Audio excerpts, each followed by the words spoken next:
It's your boy here, TTW. I'm back with another video. And today, I'm gonna show you what I like to watch. Look.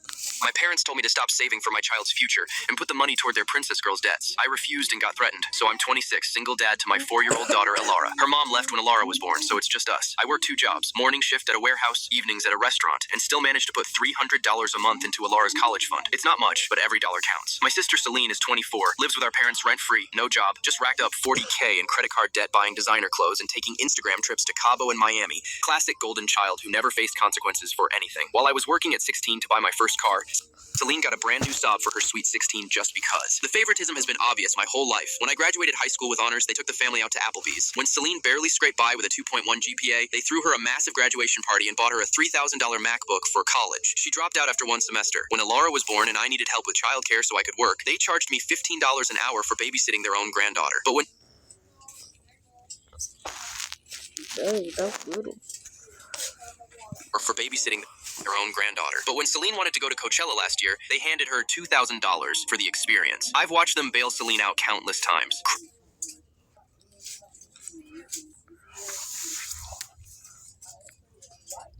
Credit card minimums, car payments when she totaled her Saab texting and driving, even her phone bill because she forgot to pay it for 6 months straight. Each time they'd lecture me about family loyalty while I'm over here raising their granddaughter on my own. The college fund started when Alara turned 2. I opened a high-yield savings account and automated the transfers. Some months I had to eat ramen for weeks to make that $300 work, but I never missed a payment. Alara deserves better than the financial stress You call me?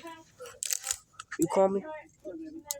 I grew up with. Celine, meanwhile, kept posting her shopping hauls on Instagram. $800 Louboutin heels, $1,500 Chanel bags, dinners at restaurants that cost more than my weekly grocery budget, all on credit cards. When I asked how she planned to pay for it, she'd just shrug and say, "I'll figure it out." Last month, the credit card company started calling. Multiple cards maxed out, minimum payments behind, threats of collections. Celine came crying to our parents, claiming she didn't understand how credit cards worked. She's 24, not 14. I knew what was coming. The family meeting, the guilt trips, the expectation that everyone should sacrifice to fix Celine's mess. Last Sunday at family dinner, Dad drops this bomb. "You need to stop being selfish with that college money. Celine needs help with her debts." I'm like, "What? That money is for Alara's future." Mom jumps in. "Alara's only 4. She doesn't need college money yet. Celine needs help now. She's family." They had it all planned out. Take the $2,100 I'd saved for Alara and put it towards Celine's minimum payments. Then redirect my monthly $300 to help Celine get back on her feet. They estimated it would take only 3 years to clear her debt. 3 years of my daughter's future sacrificed for my sister's designer shoe collection. "You make good money at both jobs," Dad continued. "Alara won't even remember this when she's older, but Celine's credit score will follow her forever." I reminded them that Celine created this problem by buying things she couldn't afford. They acted like I was being cruel. "She made mistakes," Mom said. "Everyone deserves help from family." I pointed out that I'd been asking for help with childcare for years and always got charged for it. That when I needed a co-signer for my apartment lease, they said it was too risky. But somehow, Celine's credit card debt was a family emergency. They actually expected me to drain my daughter's college fund to bail out my sister's shopping addiction. The audacity was insane. "Absolutely not," I said. Celine starts crying her crocodile tears. "You're going to let your own sister's credit get ruined?" That's when I lost it. "You ruined your own credit. Alara didn't choose to have designer bags." Dad threatens, "If you don't help family, don't expect us to babysit anymore." I stood up, packed Alara's overnight bag, and said, "Deal." Alara and I don't need people who think a toddler should sacrifice her future for an adult's poor choices. Haven't spoken to them since. Alara's college fund is now at $2,400 and growing.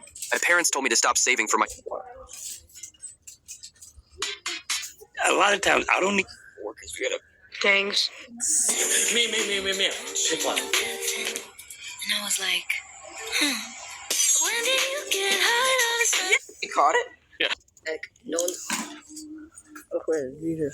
What is happening to my high school bully? One day, this random freshman tripped in the hallway and dropped all his books, and Jackson kneeled down to help pick them up. Everyone immediately turned to stare at him, because this was the same Jackson who broke my friend's phone for fun and made a girl transfer schools from harassment, and now he was kneeling on the dirty floor, carefully collecting paper. When he gave them back, he actually apologized for things he'd done to the kid last semester. That same day, we found him sitting with the special education kids at lunch, not mocking them, but actually listening to their stories and laughing at their jokes. When one of them spilled milk all over Jackson's shoes, Jackson was the one to clean it up himself. The kid looked terrified at first, waiting for Jackson to hurt him, but Jackson just smiled. Well, that's where we end the video, And folks. said, "Accidents happen." He began tutoring kids in math for free.